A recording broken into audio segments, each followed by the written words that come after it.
คนคุยหาคู่ชีวิตทั้งสองไปเลยโดยมักไปลิ้นไปเที่ยวกลางค่ำกลางคืนอยู่บ่กับไปอยู่แต่แบบไปเป็นช่วงแบบอย่างในโอกาสวันเกิดหรือแบบงานบุญอีสานแบบนี้นะ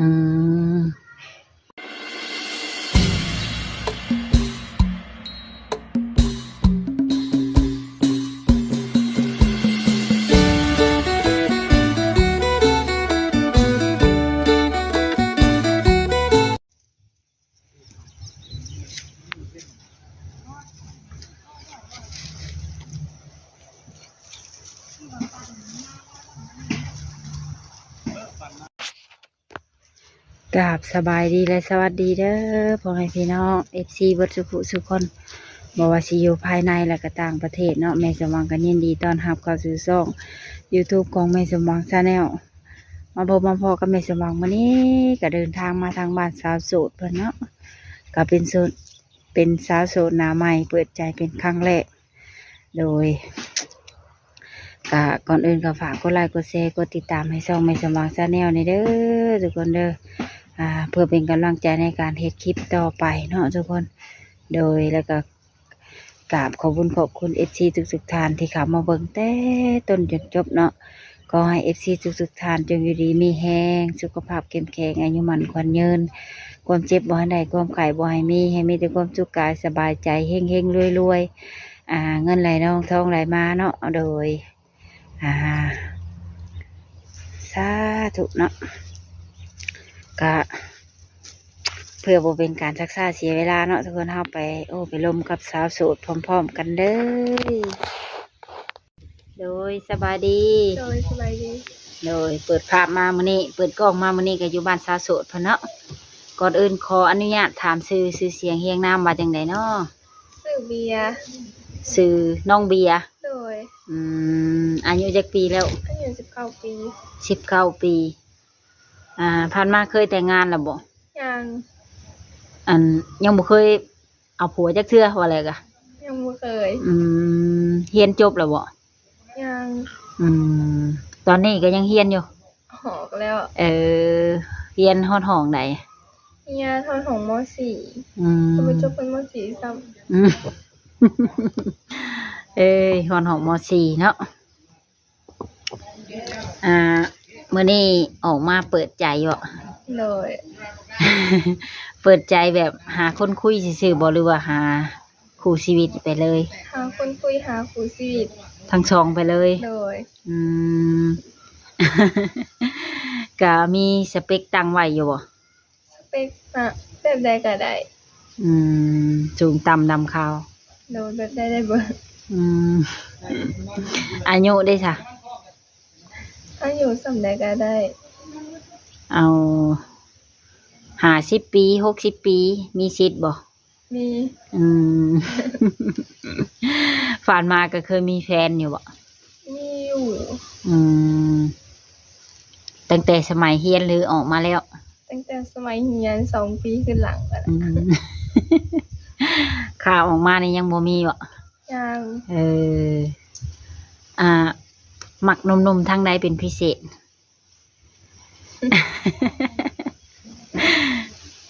ลาวไทยหรือว่าต่างประเทศได้เบิดอันเจ้านี่พ่อแม่เป็นเวียดบ่ลาวแต่ว่าเจ้าหน้าตาแบบเด็กคล้ายๆเวียดเนาะเด็กคือแบบลูกครึ่งลูกหยังอยู่เฮือนเฮานี่เฮ็ดอาชีพหยังเป็นหลักบ่ได้เฮ็ดหยังนาบ่ได้เฮ็ดบ่มีนาพ่อแม่ได้ค่ะพ่อแม่ค่ะแม่ก็เป็นประชาชนพ่อเป็นทหารแล้วเขาน้ำซ้ำปลาได้ค่ะบางเทื่อก็ซื้อแต่ว่าแต่ละปีสิไปเฮ็ดนานำพี่น้องนะไปซอยหน้าพี่น้องประมาณนี้บ่โดยแต่เพิ่นก็เอาข้าวให้เฮามากินโดย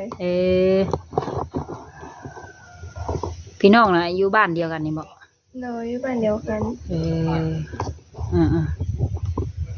จะมีอ้ายน้องคิงจักคนจ้ะ3 คนโดยรวมทั้งเฮาเป็น3จะเป็นลูกสาวกกลูกสาวหลาผู้หญิงจักคน ยิงก็3เลย ป้าเป็นผู้หญิงวัด3เลย เลย เออ วันนี้ชุมเอื้อยจันเพิ่นมีครอบครัวบ่แล้ว เฮาคนกลางน่ะมีแล้วยังเหลือแต่คนกกหั่นยังทันได้มี ยังแต่ลูกสาวกกกับลูกสาวหล่า โดย ขายบ่ออกแล้วบัดนี้นะ เออ เอื้อยเพิ่นก็ยังอยู่เฮือนนี่บ่หรือไปทำงานประเทศไทย อยู่ประเทศไทยคนกก อืมเจ้าเองนี่ก็เคยไปทำงานเมืองไทยอยู่บ่ บ่เคย ยังบ่เคยจักเทื่อ บ่เคยไป อืมมักไปลิ้นไปเที่ยวกลางค่ำกลางคืนอยู่บ่ ก็ไปอยู่แต่แบบไปเป็นช่วงแบบอย่างในโอกาสวันเกิดหรือแบบงานบุญอีสานแบบนี้นะ พ่อแม่ห่วงบ่ ก็หวังอยู่ ไปใส่ก็ต้องได้บอกเพิ่นแหล้วเนาะ แม่นต้องได้บอก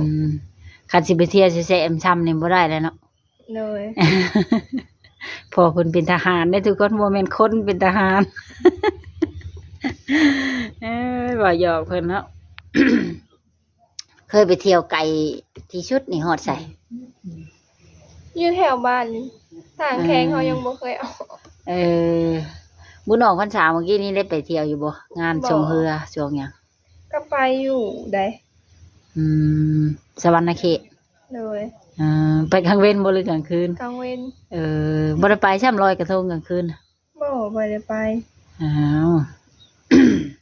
หมู่รุ่นเดียวกันนี่ก็เพิ่นเอาผัวมีครอบครัวเบิดบ่ แม่น แต่ละมื้อละวันไปลิ้นใช่เจ้า ก็อยู่แถวบ้านเนี่ยนะ ยามกลางเว้นสินะแบบหมู่สร้างครอบครัวเบิดแล้วยังแต่เฮา แม่น ลิ้นโทรศัพท์ไปส่วนหลายเนาะ แม่น เพราะว่าหมู่มีครอบครัวแหละ เหงาบ่ เหงา เหงา เปิดใจได้จังมื้อแล้ว 2 มื้อนี้แล้ว 2 มื้อนี้แล้วเนาะ เลย หาก็ได้1มื้อมีคนแชทคนคุยเข้ามา ก็มีอยู่นะ แจกเฟซบ่หรือ LINE ทางเฟซทางไลน์ ทั้งเฟซทั้ง LINE เนาะ เลย อ๋อเล่งขนาดเลย สิไปเป็น FC สิมาเป็น FC เรา เล่งเนาะ เพราะว่าอากาศหนาวกำลังสิมาเนาะ เลย อยากได้ผ้าห่ม อยากได้ผ้าห่มกาคนแล้วเนาะ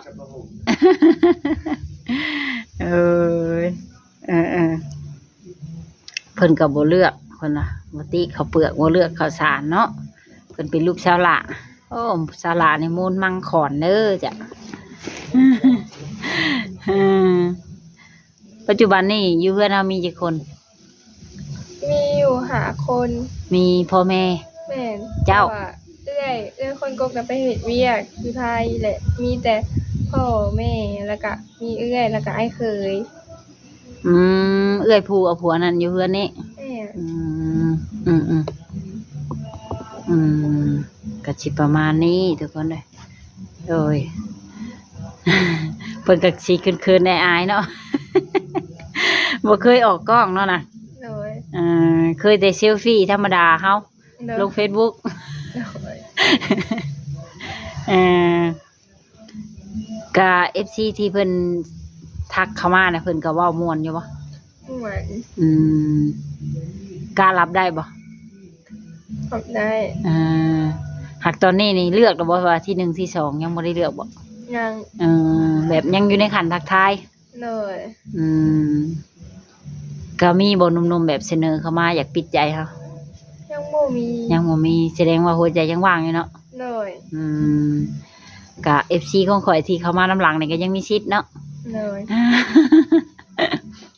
FC เราเด้อเป็น FC เรา โดย แบบสเปคของเจ้านี่มักหนุ่มๆที่แบบมีฐานะบ่หรือว่าแบบใด บ่ติเลยทางไหนยังก็ แบบต้องเป็นพนักงานบ่หรือว่าเป็นกรรมกรแบบนี้นะแบบใดก็ได้ แบบใดก็ได้ จะมักนิสัยแบบใด เรื่องนี้ใช้แบบบ่ติแบบใดก็ได้นะสำหรับเขานะ มักสมมติว่าคนหนมซ้ำกันนี่เด้เอาวะ เอา เออ คันถึงใจนั่นแหละ เออ โดยรวมแล้วนี่เจ้าเป็นคนใจร้อนบ่เลยใจเย็น ใช่เย็น เจ้านะ เลย อืมเฮ็ดอาหารก็เป็นอยู่บ่ เป็น เมนูหยังแหน่เฮ็ดเป็น เป็นมาทุกเมนูเลย โอ้แต่ละวันนี่เจ้าบ่เฮ็ดอาหารอยู่ในเรื แม่ อน มีแต่เฮาเห็ดอยู่ในเรือนนะเพราะว่าเฮาก็ไปเห็ดเวียกเลยไอ้เคยก็ไปเห็ดเวียกคือเฮาเลิกเวียกมันก็ค่ำก็ดึกเลย เฮาต้องได้แกแต่งกินถาเพิ่นเนาะ แม่น อืมโอ้มีฝีมือเฮ็ดอาหารเป็นทุกอย่างวะนะถ้าว่ามีหนุ่มๆมามักเขาแล้วนี่เจ้าสะดวกไปอยู่เพื่อนเพิ่นน้ำเพิ่นบ่หรือว่าอยู่พี่ คิดบ่ออกเล่น ยังคิดบ่ออกเนาะ เลย เอาเป็นว่าบัดโอ้บัดล่มกันก็เพิ่นจังคิดอีกทีส่วนน่ะเนาะ เลย ตอนนี้ยังบ่ฮู้ตอนนี้ เลย เออ ถ้าว่าเพิ่นเป็นแบบพอห้างพอหมายได้จ้ะ ทำได้ มีลูกติด ทำได้ สิบ่ยิกลูกเพิ่นบ่เนาะ เออแม่ใหม่กับลูกนี่ยันหลักยิกกันแน่เนาะ อายุเฮือนเจ้านี่บ่มีเด็กน้อยเนาะ มีอยู่ ลูกเอื้อยบ่ ลูกเอื้อยคนหนึ่ง จักปีแล้ว 2 ปี ก็แสดงว่าเจ้าก็ยังมีความผูกพันกับเด็กน้อยเนาะเพราะว่าเฮือนจะมีเด็กน้อยเนาะ เลย อืม ก็เพลงเด็กน้อยแต่ได้มานะ เออลูกหลาบ่มีน้องเนาะ เลย ก็เลยคิดแพงน้องแพงเด็กน้อย เลย อืมก็สิประมาณนี้ทางว่ามีนมๆเพิ่นอยากมาเล่นมาเที่ยวฮอดเฮือนฮอดซานเฮาก็สะดวกจังบ่ มาได้สะดวก อืมทางว่าเพิ่นนัดไปพบไปเจออยู่ประเทศไทยเด้ได้บ่ตัวนี้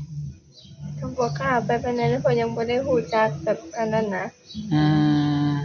ยังบ่ได้ฮู้จักกับเพิ่นคักเนาะ เออ ยันเพิ่นต้มเพิ่นตัวประมาณนี้บ่ เลย มุกดาหารนี่เจ้าเคยข้ามไปอยู่บ่ บ่เคย ยังบ่เคยจักเทื่อ เลย งานถาดพนมเด้ ไปอยู่ เออ ไปปีละเหือง ไปกับไผ ไปกับแม่กับพ่อ ไปกลับมาบ่หรือนอน ไปกับ ไกลชุดเลยหั่นเนาะ เลย แต่ในใจเองก็คิดอยากไปหาเงินอยู่ฝั่งไทยอยู่บ่ อยากไปอยากไปสุดๆเลยตอนนี้ ตอนนี้นะ เลย หักกล้าไปอยู่บ่เลย กล้านาสิกล้าแหละ หังมีอะไรบัตรสปอร์ต ยังไม่ทันได้เห็นบัตร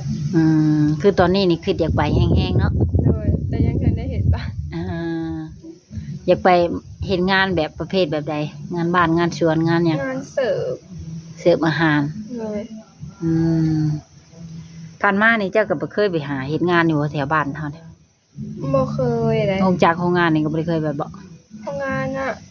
โรงงานก็เคยไปอยู่ ได้7 เดือน 3 มื้อ เป็นหยังคือได้น้อยแท้ เอาเฮาอยู่บ่ได้เลยแบบเฮาไปเลยแบบหนาเฮามันแบบขึ้นผื่นนะ มัน แพ้ ตุ่มแม่เฮาแพ้แล้วเฮาอยู่บ่ได้เฮาเลยออกมาเป็น แถวโรงงานกล้องนี่บ่ สวรรค์ หน้าแพ้เนาะ หน้าเพิ่นอ่อนๆคือว่าแหละเพิ่นก็ผิวพรรณดีอย่าคือคนมาแต่ในเมืองในนะ แล้วเพราะว่าประเทศไทยก็ยังบ่เคยไปพ่อแม่เฮาก็เป็นคนบ้านนี้บ่ แม่ เจ้าเกิดมาก็อยู่นี่เลย แม่เกิดมาเป็น ยันว่าย้ายมาแต่หม่องอื่น หมอ ปัจจุบันนี่ก็เจ้าบ่ได้เฮ็ดเวียกเฮ็ดงานหยังอยู่เพื่อนนำพ่อแม่ซื่อ เลย ๆก็ไปเฮ็ดงานพัดแพร่เนาะทางอยู่ฝั่งไทยเพิ่นบ่ได้ชวนบ่ จะส่วนอยู่เพื่อให้ไปเฮ็ดงานเสิร์ฟ เจ้าก็เฮ็ดงานร้านอาหาร แม่น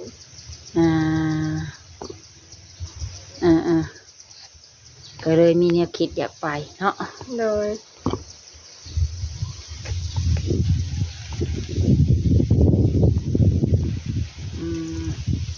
กินข้าวเพลนนะบ่มัน กินแล้ว แวะมาหาช่วงเพลนพอดี กินข้าวกับหยังมัน กินก็เปียก กินข้าวเปียก เลย ย กินข้าวเปียกแล้วเขาอ่ะ แม่ เออ ส่วนแรกเขาแบบบ่มากินเขาไม่ได้มากินแบบปกติแบบเส้นลายกว่า อืมหนุ่มๆที่เขามาสิพ่อแต่มาม่าก็ปลากระป๋องแล้วเนาะ หากอาหารเฮ็ดเป็นหากแต่บ่มักกินบ่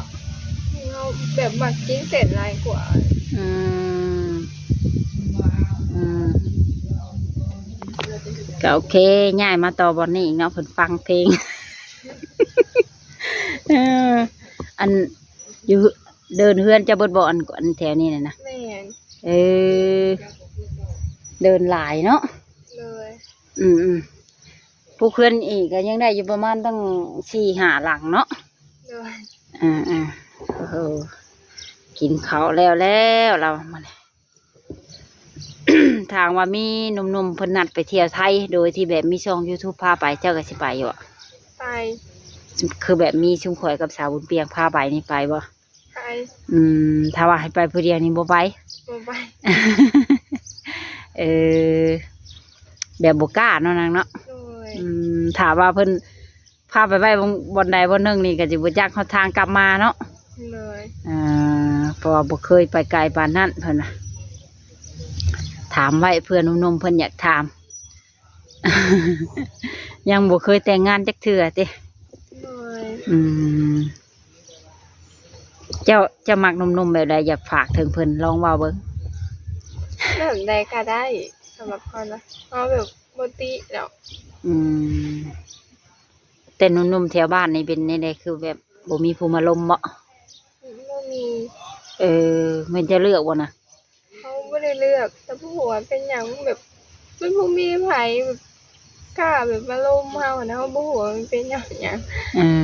เจ้าว่าพอจะขึมพนเนาะ เราเป็นคนขึมมีหนวดมีเขาบ่ บ่ เพิ่นมีพ่อเป็นทหารเลยทุกคน FC ที่สิเข้ามาจีบเพิ่นน่ะห้ามหลอกลวงได้เพิ่นน่ะเนาะพอเรามีปืนนะ พอหยอกเพิ่น ได้ไปเที่ยวในช่วงมีแบบมีงานวันเกาะวันเกิด เลย เพราะว่าหมู่ส่วนหลายก็แต่งงานป้าเบิดแหละเนาะ เลย แล้วเป็นนี่ได้เจ้าคือบ่ได้ไปเขาโรงเรียนต่ออีก เขาแบบ อยากหย่าบ่ เขาแบบบ่อย่างที่ยังสินะ พ่อแม่เฮาเพิ่นก็เห็นดีให้หย่าอยู่บ่ เราเห็นดี แล้วแต่เพิ่นว่าแล้วเนาะ จะบอกว่าแล้วแต่สุดแล้ว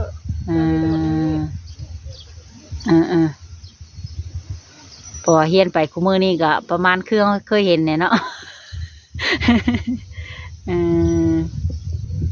โรงเรียนทางแบ่งบ่บ่เจ้าไปเรียนนี่ ชัยเพชร มีมส. มีโรงเรียนมัธยม เลยมีแต่อนุบาลจนฮอดม.7 เลยโรงเรียน ไกลบ่จากเฮือนเจ้าไป กับบ่ไกล